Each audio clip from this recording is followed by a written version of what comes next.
Comment faire du journaling? Bon, si tu as cliqué sur cette vidéo, c'est que tu connais déjà certains des nombreux avantages du journaling. Mais pour vraiment te convaincre de laisser une place pour le journaling dans ta vie, je vais quand même te donner 3 bonnes raisons de le faire. La première raison, c'est l'effet que ça peut avoir sur nos pensées. Est-ce que tu t'es déjà retrouvé un peu dans un état mental un peu confus? Tu savais pas trop quoi penser, tu savais pas tellement quelle décision prendre à un moment donné. Tu connais aussi cet état-là. Bien à ce moment-là, le journaling, le fait de mettre par écrit ses pensées, ça permet vraiment de les afficher quelque part, de les retranscrire et de les mettre en forme, et que finalement ce qui paraissait peut-être pas tellement clair ou un peu flou à un moment donné se retrouve peut-être mis en évidence par le fait que tu as pu écrire mot pour mot ce que tu pensais, que ce soit une chose ou une autre, même si ça a été un peu confus, tu as pu l'écrire quand même. Ce qui montre qu'il y a quand même un peu une ligne directrice. Le deuxième point qui pourrait un peu faire en sorte que ce soit un peu confus dans notre tête, c'est parfois de ne pas avoir un sens clair de notre pourquoi. Pourquoi on se lève le matin, pourquoi on fait ce qu'on fait, pourquoi on travaille sur ci, pourquoi on fait ça. Et là aussi, le journaling peut vraiment t'aider. Mais pour ça, j'ai des questions spéciales, on appelle ça un prompt, qui sont vraiment idéales pour faire ça. Et je te mettrai mes meilleurs prompts en description. Et surtout, j'ai un bonus à la fin de la vidéo où tu as un prompt qui est vraiment incroyable pour répondre à cette question: quel est ton pourquoi? La deuxième raison de faire du journaling, c'est par rapport à nos objectifs. S'il y a bien un point commun entre tous les entrepreneurs, toutes les personnes à succès qui te parlent de te fixer des objectifs, c'est qu'ils te disent toujours une chose, et c'est absolument crucial, c'est de toujours écrire tes objectifs. Parce que du moment que tu les as dans la tête, c'est déjà une bonne chose d'avoir l'idée,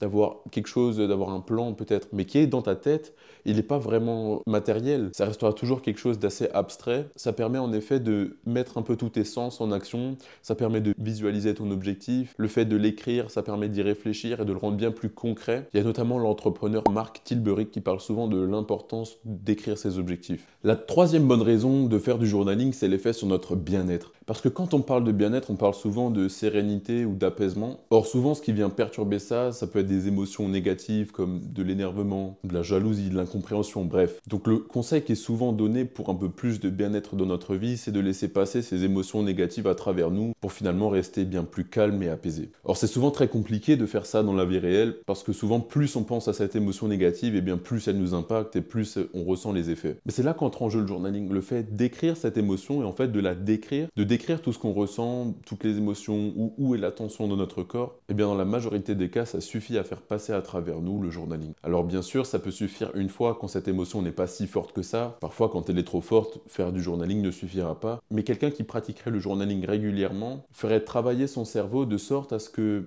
qu'il soit entraîné à passer à travers les émotions négatives, et puis donc y arriver plus facilement la prochaine fois que justement une de ces émotions négatives-là l'atteindrait. Maintenant, j'espère t'avoir convaincu d'en faire, mais venons-en au sujet principal de la vidéo. Alors le premier point, c'est d'absolument te donner les moyens. Évidemment, quand on parle de moyens, on parle de matériel. Alors moi, ce que j'utilise, c'est un carnet Le Schtroumpf 1917. Je te mettrai le lien en description. Ils sont vraiment top, ces carnets, super qualité. Alors ça vaut son prix, mais je t'assure que tu as vraiment un truc de qualité.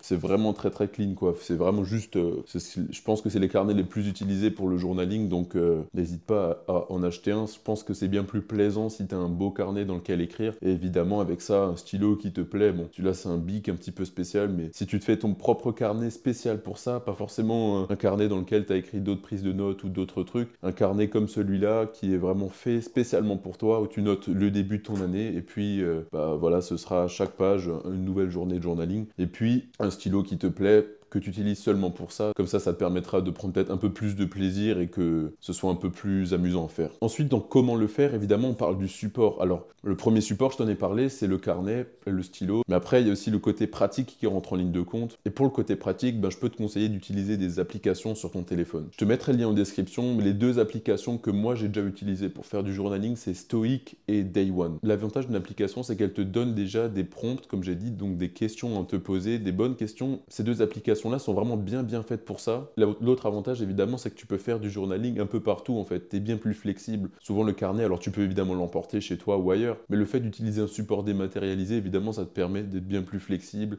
de le faire n'importe quand, et pour certaines personnes qui préfèrent peut-être la flexibilité plutôt que l'authenticité du journaling par écrit, je peux que conseiller d'utiliser l'une de ces deux applications. Et c'est là que vient le plus important, à savoir les 3 meilleures façons de faire du journnaling. Après avoir parlé des raisons qui pourraient te convaincre de faire du journaling, après avoir parlé de comment faire du journaling, avec quel support. Venons-en maintenant au plus concret. Qu'est-ce que tu dois écrire quand tu fais du journaling? Je l'ai dit, pour moi, il y a 3 manières principales. La première manière, c'est ce que j'appelle les pages matinales. C'est pendant la première ou les 2 premières heures de ton réveil, tu t'installes à ton bureau ou sur une table n'importe où, tu prends ton carnet de journaling et tu fais en sorte d'écrire 2 pages de ce que tu ressens à l'heure actuelle. Tu peux parler de tout, de n'importe quoi, il n'y a pas de question en fait, c'est juste écrire.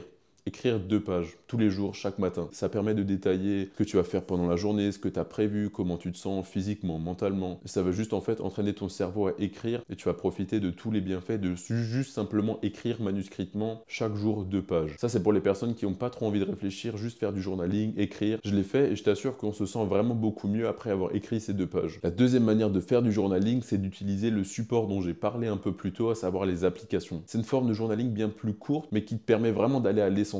Donc pour ça, tu utilises une application qui va te poser souvent des questions justes. J'en ai conseillé déjà 2, Stoic et Day One, qui sont en description. Ces applications-là vont déjà te demander sur quel sujet tu aimerais avoir des questions et ils vont vraiment te poser des questions qui vont aller à l'essentiel. Dans cette manière-là, il n'est pas question d'écrire des pages entières, mais juste peut-être 1 ou 2 phrases suffisent pour répondre à ces questions-là et donc tirer les bénéfices du journaling. Je le conseille vraiment aux personnes qui ne veulent pas s'embêter, qui n'ont pas forcément beaucoup de temps à mettre là-dedans, mais qui veulent quand même tirer tous les avantages, tous les bénéfices du journaling, comme j'en ai parlé au début de la vidéo. Et la troisième façon de faire du journaling, c'est le journaling à base de prompts. En fait, là, c'est un peu un mix des 2 premières manières. C'est que c'est une façon de journaling qui se fait par écrit, mais qui se fait à partir de prompts, donc de questions. Et au lieu de répondre 1 ou 2 phrases comme tu le fais dans le journaling digital, là, tu vas quand même écrire manuscritement et d'assez longues phrases, peut-être 1 page de réponse suffisent pour répondre aux questions que tu vas te poser. Alors, tu vas me demander, mais quelles questions te poser par écrit si tu n'as pas un support qui te les donne? Eh bien, je te mettrai en description une liste de plusieurs questions que moi, je me pose souvent quand je fais du journaling et qui, selon moi, sont celles qui m'aident le plus. Mais pour aller à l'essentiel, je vais maintenant passer au bonus de la vidéo, qui sont selon moi mes 3 meilleures questions à base de prompts à te poser quand tu fais du journaling par écrit, comme c'est le cas dans la dernière façon de faire du journaling que je t'ai partagé. Allez, c'est parti pour le bonus. Je vais maintenant te donner les 3 meilleures questions qui, selon moi, sont bien à se poser quand on fait du journaling. En fait, c'est les 3 questions qui ont eu le plus d'impact sur ma propre vie. La première, c'est par rapport à une notion qui est fondamentale dans notre vie, qui est la peur. La peur, ça peut nous aider à réussir certaines choses, tout comme nous empêcher de se lancer dans une nouvelle activité, dans une nouvelle aventure. D'où la première question.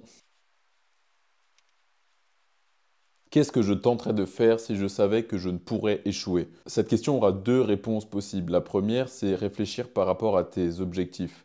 Qu'est-ce que tu as envie d'accomplir dans ta vie?